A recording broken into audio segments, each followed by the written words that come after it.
مباراة فتحاوية مع رغم قلة الكثافة، لكن عندهم الحلول، عند المهارة. ربيع لعبها، عرضها، جول ثاني. الله!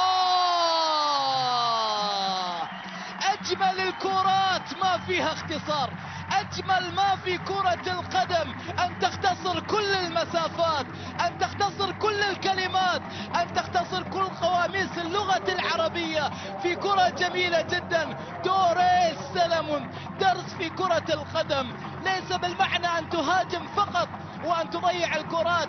هدف ثاني تسجل لنادي الفتح الكونغولي. دوريس سلمو سجل هدف وهو هداف الفريق في الموسم الماضي، لكن شوف الكرات الجميلة جدا، شوف الموجودين 3-2 على فكرة، لكن أخذها بالمهارة، انتظر، أخذ واحدة. ربيع عنده المهارة، عنده الحلول، قال أخذها على طبق من ذهب. هدفين للفتح مقابل لا شيء لنجران، هدفين للفتح، وخلاص قربنا على نهاية شوط المباراة الأول بهذا الهدف الثاني.